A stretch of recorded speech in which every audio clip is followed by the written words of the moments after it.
नमस्कार, सुप्रभात। आप सभी का दिन शुभ एवं मंगलमय हो। स्वरूप आयुर्वेदिक क्लिनिक के रोजाना के सुविचार के दिनचर्या की इस श्रृंखला में आप सभी का हार्दिक स्वागत है। ये पिछले कुछ दिनों में हमारा समय बेहद ज़्यादा स्ट्रेस में गया है, जहाँ एक तरफ कुछ लोगों ने बीमारी का सामना किया है, कोविड जैसी भयंकर बीमारी का सामना करके उससे फाइट करके वो उससे निकल के आए हैं, तो कहीं वहीं दूसरी तरफ कुछ लोगों ने अपने परिवारजनों या प्रियजनों की बीमारी में उनकी देखभाल करते हुए या उनकी वजह से बेहद ज़्यादा स्ट्रेस में रहे हैं। कुछ लोग जिनके परिवार में ऐसी कोई दिक्कत नहीं हुई तो फिर भी इस बीमारी के डर से लोगों को देखकर भयभीत रहे हैं। तो कुल मिलाकर इन सब का सीधा असर ये हुआ है कि हम बहुत ज़्यादा समय हमारा जो गुजरा है वो स्ट्रेस में गया है पिछला समय, और इस स्ट्रेस ने सीधा असर डाला किस पे है, हमारी स्किन पे। जहाँ एक तरफ हम खुश रहते हैं तो हमारी स्किन पर भी उसका सीधा असर पड़ता है। ठीक उसी तरीके से जब हम स्ट्रेस में रहते हैं या हम बीमार होते हैं, कोई दिक्कत होती है, तो उसका भी सीधा असर हमारी स्किन पर, त्वचा पर देखने के लिए हमें मिल जाता है। तो पिछले कुछ टाइम में जो स्ट्रेस का टाइम बीता है उस सब ने हमारी स्किन को बहुत ज़्यादा अफेक्ट किया है, और इन सब के साथ साथ ही बदलते हुए मौसम ने भी इसमें जो है वो आग में घी का काम कर दिया। मौसम बदल रहा है, गर्मी अपनी पीक पे आ चुकी है, तो इसने एक इस तरफ स्ट्रेस, दूसरी तरफ जो है मौसम का बदलाव और ये गर्मी का मौसम, इसने जो है हमारे स्किन पे एक अच्छा खासा इफेक्ट डाला है और हमारी स्किन बहुत ज़्यादा इसमें अफेक्टेड हुई है। ये तो हुई कि कुछ लोगों पे जो बीमारी का असर हुआ, स्ट्रेस का असर हुआ, लेकिन कुछ लोगों के संग ये भी है कि उम्र का भी जो प्रभाव उनमें देखने को मिलता है, जिससे आप कह सकते हैं कि एजिंग, जहां हमारी 40 एज क्रॉस नहीं होती, हमारे अंदर एजिंग फैक्टर्स देखने के लिए मिलने शुरू हो जाते हैं 40 के बाद, और हमें उन सब से टेंशन होने लगती है कि भाई अब एजिंग फैक्टर्स दिखने लगे हैं, कुछ एजिंग साइंस आने लगे हैं, और हमारी स्किन पहली जैसी नहीं रही जैसे हम यंग दिखते थे। और हर कोई दिखना तो यंग ही चाहता है, कि हर कोई चाहता है कि वो यंग दिखे, खूबसूरत दिखे, पर स्किन तो हमारा साथ नहीं देती। समय के साथ बदलाव तो होते ही होते हैं। अब ऐसे में क्या होता है कि रिज़ल्ट सीधे सीधे कुल मिलाकर, बीमारी हो, स्ट्रेस हो, या कोई और कारण हो, या एजिंग हो, सीधा असर हमें किस पर दिख रहा होता है, रिजल्ट हमें दिख रहा होता है हमारी स्किन पे। हमारी स्किन पहले जैसी ग्लोइंग नहीं रह जाती, जो कि एक जब हम बीमार नहीं होते हैं, हेल्दी होते हैं तब होती है, या जब हम यंग होते हैं वैसी हेल्दी हमारी एक टाइम के बाद में या बीमारी के बाद नहीं रह जाती है। और जिसके चलते क्या होता है कि स्किन का ग्लो चला जाता है। बहुत सारे लोगों की स्किन जो है वो डेड स्किन की तरह दिखने लगती है। बहुत कुछ लोगों में एजिंग की वजह से झुर्रियाँ पड़ने लगती हैं, और या फिर जो होता है कि कुछ लोगों में ऐसा होता है कि उनमें बहुत सारे कुछ स्किन डिजीज़ हो जाती हैं, एक्ने वगैरह हो जाते हैं। बाद में कुछ लोगों में स्किन में आपको ओपन पोर्स दिखेंगे, छेद छेद से ऐसे दिखाई देने लगते हैं। तो ये इस तरह के बहुत सारे इश्यूज़ होते हैं, और खूबसूरत दिखना हर कोई चाहता है। तो हर किसी को लगता है कि भाई कुछ भी हो पर हमारी स्किन तो अच्छी दिखनी चाहिए। ऐसे में हम सर्च करते हैं कि हमें कोई प्रोडक्ट मिल जाए या कुछ ऐसा मिल जाए जिससे हमारी स्किन पहले की तरह हो जाए। तो इन सब चीज़ों के लिए मार्केट में बहुत सारे प्रोडक्ट आते हैं जो आपके एजिंग फैक्टर्स को छिपा सकते हैं। आती हैं एंटी एजिंग क्रीम्स आती हैं, बहुत सारे और प्रोडक्ट्स भी आते हैं एंटी एजिंग के लिए, या फिर आपके डेड स्किन के लिए आते हैं प्रोडक्ट्स, और भी चीज़ों के लिए आते हैं। लेकिन जब बात हमारी स्किन की आती है तो हम किसी पे भी एकदम से रिलाई नहीं कर सकते। ऐसे में हमें लगता है कि कुछ ऐसा हो जो नेचुरल हो, हमारी स्किन को सिर्फ थोड़े समय के लिए ग्लो नहीं दे बल्कि लॉन्ग टाइम दे, और हमारी स्किन हमेशा ग्लोइंग रहे, और हमारी स्किन पे कोई ख़राब इफेक्ट, बुरा प्रभाव ना पड़ने पाए। डरता तो हर कोई है, हर किसी को चाहिए कि भाई हमारा रूप रंग अच्छा दिखे, और उस पर किसी भी प्रोडक्ट का हार्मफुल इफेक्ट नहीं दिखना चाहिए। तो एकदम से हम रिलाई भी नहीं कर पाते किसी प्रोडक्ट के ऊपर, और ख़ास तौर पे हमें लगता है कि कुछ नेचुरल मिल जाए तो बहुत अच्छा है, क्योंकि नेचुरल मिलेगा तो हमें पता होगा कि उसका कोई साइड इफ़ेक्ट नहीं होगा ज़्यादा, और हमें मालूम होगा कि हमने आखिर इसमें क्या डाला है, क्या लगाया है, ये सब कुछ हमारी नॉलेज में होगा। तो चलिए, आज है संडे, तो आज हमने संडे होने की वजह से निकालते हैं थोड़ा सा समय हम अपने लिए। हमेशा सबके लिए तो करते रहते हैं, खासतौर पे फीमेल्स सारा दिन बच्चों के लिए, फैमिली के लिए लगी रहती हैं, पर आज थोड़ा सा संडे है तो थोड़ा सा समय निकाल लीजिए अपने लिए, अपनी स्किन के लिए, अपनी स्किन को ग्लोइंग रखने के लिए, ताकि आपकी स्किन ग्लो कर सके, चमकदार रह सके। और आप पे भी एजिंग इफेक्ट ना दिखने पाए, तो हमें उसके लिए थोड़ा सा एफर्ट करना है। वो थोड़ा सा एफर्ट क्या, और सब कुछ आपके पास है, आपके घर में है, कहीं बाहर जाने की ज़रूरत नहीं। करना क्या है, बस एक बार आज संडे को तैयार करके रख लीजिए और पूरे हफ्ते का, आपका पूरे वीक का काम आज ही हो जाएगा। बस आज थोड़ा सा आपको समय निकालना है संडे में अपने लिए, और पूरे हफ्ते आप अपनी स्किन को ग्लोइंग रख सकते हैं आज का थोड़ा सा समय निकाल के। तो करेंगे क्या, अब हम यहाँ आज बात करेंगे कि हम स्किन ग्लो कैसे करें। तो उसके लिए मैंने 2 कैटेगरी बनाई हैं, 2 कैटेगरी, और दोनों कैटेगरी के सॉल्यूशन अलग। तो आप किस कैटेगरी में आते हैं ये देखिएगा, और उसके अकॉर्डिंग आपको इसमें से जो ऑप्शन चूज़ करने हैं वो ऑप्शन आप चूज़ करिएगा।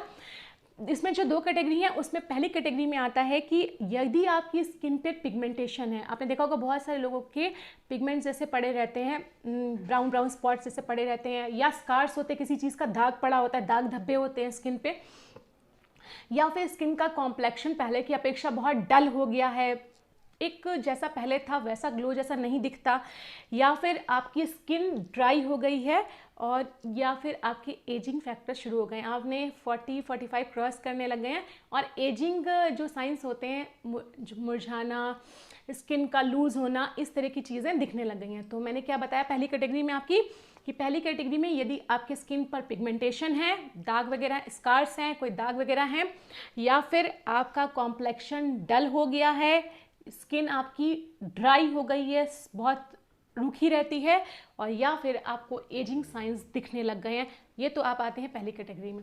अब दूसरी कैटेगरी हमारी आती है कि दूसरी कैटेगरी में होगा यदि आपकी स्किन पफ़ी है, बहुत ज़्यादा पफ़ी जैसी स्वेल कर जाती है वैसी हो गई, फूली फूली हो गई है, रेड हो रही है, किसी चीज़ की रिएक्शन हो गई है अगर स्किन पे, और अक्सर गर्मियों में हो भी जाती है, रिएक्शन हो गई है वो, और स्वेलिंग आई हुई है आपके फेस पे, या फिर धूप में गर्मी में जाने की वजह से सन बर्न हो गया है।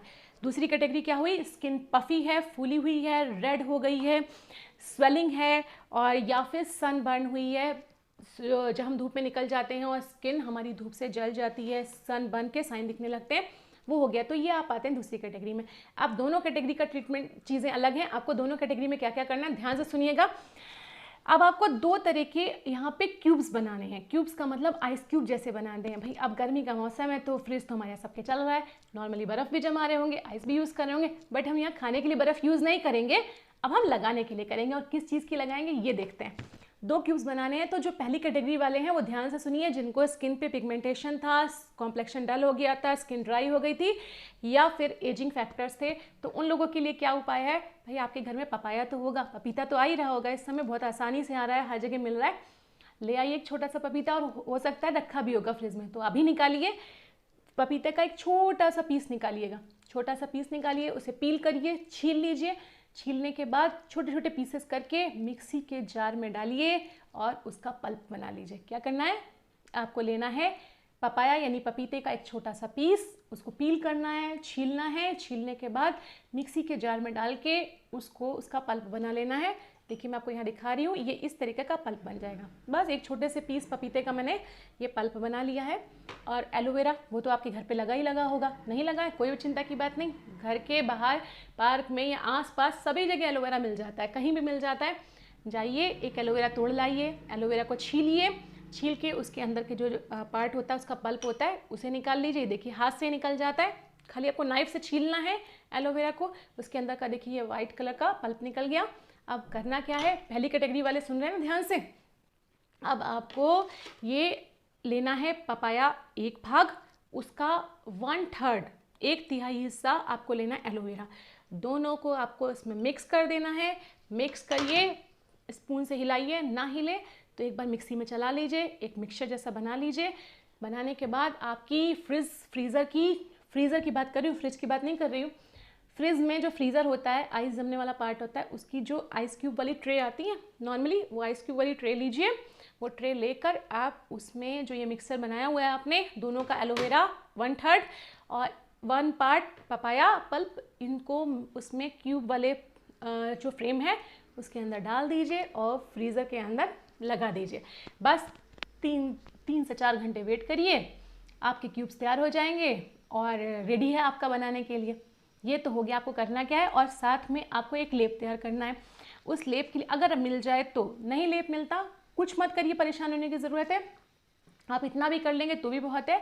अगर आपको ईजिली लेप का सामान मिल जाता है तो बहुत अच्छा। उस लेप के लिए आपको एक मंजिष्ठा पाउडर आता है, वो लेना है 1 पार्ट। हरिद्रा यानी हल्दी साफ वाली अच्छी वाली लेनी है आपको, इसमें 1/3 पार्ट। और मुलैठी आती है, मुलैठी यानी कि जिसे मतलब मुलैठी जनरली भाषा में कहते हैं यष्टि मधु मुलैठी, ये 1 भाग लेना है इसका पाउडर। मंजिष्ठा 1 भाग, मुलैठी 1 भाग और हरिद्रा यानी हल्दी लेनी है आपको 1/3 पार्ट। इन तीनों का मिक्सचर बना के गुलाब जल में मिक्स करके लगाना है। कैसे लगाना है अभी मैं सब बात करती हूँ आपसे। अभी तो ये फर्स्ट कैटेगरी वाले हो गए, इनको कैसे तैयार करना है। अब चलिए भाई आए बात करते हैं सेकंड कैटेगरी वालों के लिए। तो जो सेकंड कैटेगरी वाले हैं जिनके संग क्या हुआ था, स्किन बहुत उनकी पफी हो गई है, फूली हो गई है, रेड हो गई है, स्वेलिंग हो गई है उस पर, या फिर सनबर्न हो गई है, तो आपको क्या करना है, इस समय कुकुम्बर यानी खीरा खूब अच्छी मात्रा में आ रहा है, हर जगह मिल जाता है वेजिटेबल वाले के पास, आपके घर में भी रखा होगा, आप खूब खा रहे होंगे। तो भाई इस समय थोड़ा लगाने का काम कर लेते हैं। एक निकालिए, फ्रिज में जाइए, फ्रिज से खीरा निकालिए, उसे पील करिए, पील करके उसको वही सेम प्रोसेस से मिक्सी के जार में आप उसका पल्प बना लीजिए। देखिए मैंने यहाँ पे एक ये कुकुम्बर का पल्प बना लिया, ये इस तरीके से तैयार हो जाएगा। इसमें पानी ऐड करने की ज़रूरत नहीं पड़ेगी, ऐसे ही बन जाता है। ये अगर सीड्स वगैरह हों उसमें ज़्यादा तो निकाल दीजिएगा, कोशिश करिए कि जिसमें सीड्स नहीं होते हैं वही वाला आप कुकुम्बर लीजिएगा। तो ये आपने कुकुम्बर का तैयार कर लिया। अब आपको सेम चीज़ करनी है जो हमने पपाया के साथ करी थी, सेकंड कैटेगरी वाले भी सेम करेंगे। आप लेंगे 1 पार्ट कुकुम्बर, ठीक है, पल्प, और आपको 1/3 पार्ट एलोवेरा का अंदर का पार्ट लेना है, पल्प लेना है। दोनों को मिक्स कर दीजिए स्पून से या फिर मिक्सी के जार में, और सेम प्रोसेस से आप वही आइस क्यूब वाली ट्रे में इसको फिल करके फ्रीज़र में लगा दीजिए 3 से 4 घंटे के लिए। और आपके जैसे हमारे आइस क्यूब्स होते हैं ना, बिल्कुल छोटे छोटे स्मॉल स्मॉल से सुंदर से प्यारे से ब्यूटीफुल से इसके आपके आइस क्यूब्स बन के कुकुम्बर के और पपाया के रेडी हो जाएंगे। अब क्या करेंगे आप लोग, बस अब हफ्ते भर के लिए आपकी संडे में आज आपने तैयारी कर ली है। अब नेक्स्ट डे मंडे उठिए, भले ही पूरा हेक्टिक शेड्यूल हो, सबको भेजना है, ब्रेकफास्ट बनाना है, बस 10 मिनट निकाल लीजिए सबको उठाने से पहले, या फिर अगर उस समय ना मिल पाए तो नहाने से पहले निकाल लीजिए 10 मिनट अपने लिए। फेस पे अच्छे से पानी से धुलिए, फेस को अच्छे से पानी से धुलने के बाद ड्राई करिए। ड्राई करने के बाद एक एक क्यूब लीजिएगा, क्योंकि देखिए आइस के क्यूब होते हैं बहुत ठंडे होंगे, आप हाथ में पकड़ नहीं पाएंगे। तो 2 हैंकरचिफ ले लीजिए, हैंकरचिफ लेकर या कोई भी साफ कपड़े हों लेके उसमें आप इस पीसेस को रखिए और फेस पे आपको प्रॉपर तरीके से इससे रब करना है। फेस पे प्रॉपर चलाना है, पूरे फेस पे, फोरहेड पे, यहाँ आइस के नीचे, आइस क्लोज करके, क्योंकि बिल्कुल नुकसान नहीं देंगे, पपाया है, कुकुम्बर है, आइस के लिए भी बहुत अच्छा है। आप आइस के ऊपर करिए, आइस के नीचे करिए, जहाँ पे डार्क सर्कल्स पड़े आते हैं वहाँ पे करिए, अपने चीक्स पे राउंड करना है आपको, अपर लिप पे, नीचे चिन वाले पे, नेक वाले नेक पार्ट तक आप इसको क्यूब्स को अच्छे से रब करेंगे। कब तक रब करना है, तब तक रब करना है जब तक कि क्यूब्स पूरे मेल्ट नहीं हो जाते। जो क्यूब्स मेल्ट जब तक नहीं हो जाएंगे, पूरे ख़त्म नहीं हो जाएंगे, कम से कम 10 मिनट लगेंगे। 10 मिनट के अंदर पूरा क्यूब्स आपका फेस खूब अच्छे से साफ़ कर देगा। फिर उसके बाद क्या करिए, फेस को अच्छे से साफ पानी से धुल लीजिए, मुंह को ड्राई किसी अच्छे से टॉवल से ड्राई करिए।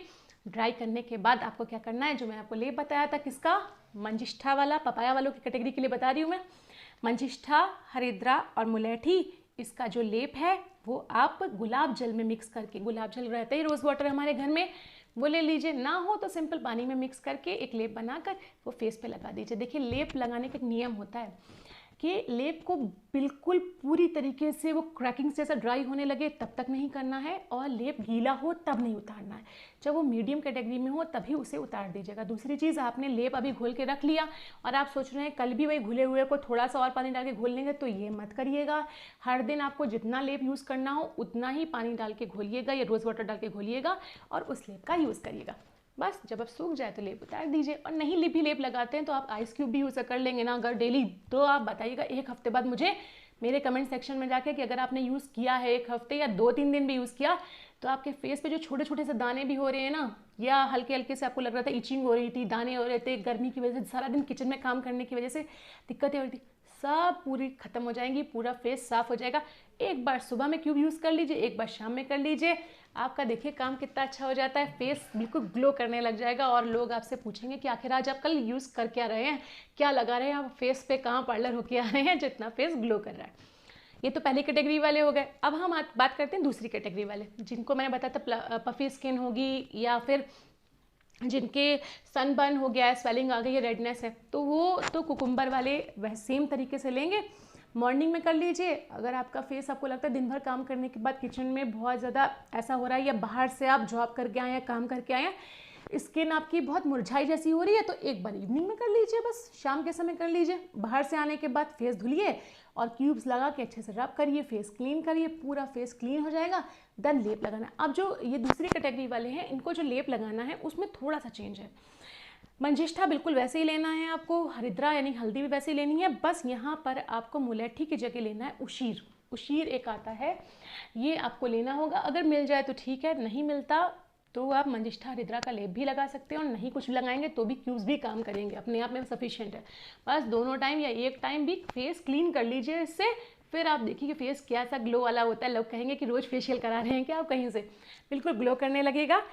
तो ये तो आपको रोज़ करना है। लेकिन एक चीज़ इंपॉर्टेंट है, देखिए सब कुछ हम लोकली कर रहे हैं, बात अलग है, लेकिन इन सब के साथ साथ हमारी डाइट, हम क्या खाते हैं, क्या पीते हैं, और हम लाइफस्टाइल अपना क्या रखते हैं, इन सब चीज़ों का भी बहुत बड़ा रोल होता है हमारी स्किन पे। अब वो डाइट हमें क्या लेनी होती है अपनी स्किन को हेल्दी रखने के लिए, ठीक है, कैसी लेनी चाहिए, कब क्या लेना चाहिए, क्या लाइफस्टाइल रखना चाहिए, इसके बारे में आज आपको नहीं बताऊंगी। इसके बारे में मैं बात करूंगी आपसे कल, यानी कि मंडे को मिलूंगी मैं आपसे, और मंडे को आपको बताऊंगी कि आखिर स्किन को हेल्दी रखने के लिए, ग्लोइंग रखने के लिए, चमकदार दिखने के लिए आपको क्या खाना है, क्या नहीं खाना, क्या लाइफस्टाइल रखना है, कब सोना है, कब उठना है, क्या योगा करना है, क्या प्राणायाम करना है, इसके बारे में हम चर्चा करेंगे कल यानी सोमवार को। तो मेरे अगले दिन का वेट करिए, और अगले दिन हम आपसे मुलाकात करते हैं, जिसके बारे में हम बात करेंगे diet and lifestyle to remain the skin healthy and glowing. तो आज आपको क्या करना है, संडे है, बस फटाफट उठ जाइए, देर मत करिए, इससे पहले कि सब लोग उठें फटाफट जाकर जल्दी से ये क्यूब्स रेडी कर लीजिए। 3 से 4 घंटे में क्यूब रेडी हो जाएंगे। हो सकता है मंडे का इंतज़ार नहीं करना, आज आप शाम से ही अपनी स्किन को बस क्लीन करना शुरू कर दीजिए, और देखिए फिर स्किन आपकी कैसे 1 वीक में कैसे ग्लो होती है। लेकिन मेरे कमेंट सेक्शन में जाकर मुझे बताइएगा ज़रूर कि क्या ये करने के बाद आपकी स्किन पे इफेक्ट पड़ा है कि नहीं पड़ा, और पड़ा है तो क्या पड़ा है, मुझे फीडबैक ज़रूर दीजिएगा इस बारे में। मैं इंतज़ार करूँगी आपके कमेंट्स का। और मैं हमेशा आप सबसे कहती हूँ, अपनी दिनचर्या बदलिए, स्वस्थ रहिए, और दिनचर्या बदल के आप हमेशा स्वस्थ रह सकते हैं। लेकिन उसके लिए आपको हमारे दिनचर्या के की श्रृंखला से हमारे साथ जुड़े रहना होगा, और इसके लिए अगर आपने हमारा सब्सक्राइब नहीं किया है तो आज ही सब्सक्राइब करिए, ताकि रोज़ आप हमारे इसी तरीके के छोटे छोटे टिप्स लेते रहें। धन्यवाद।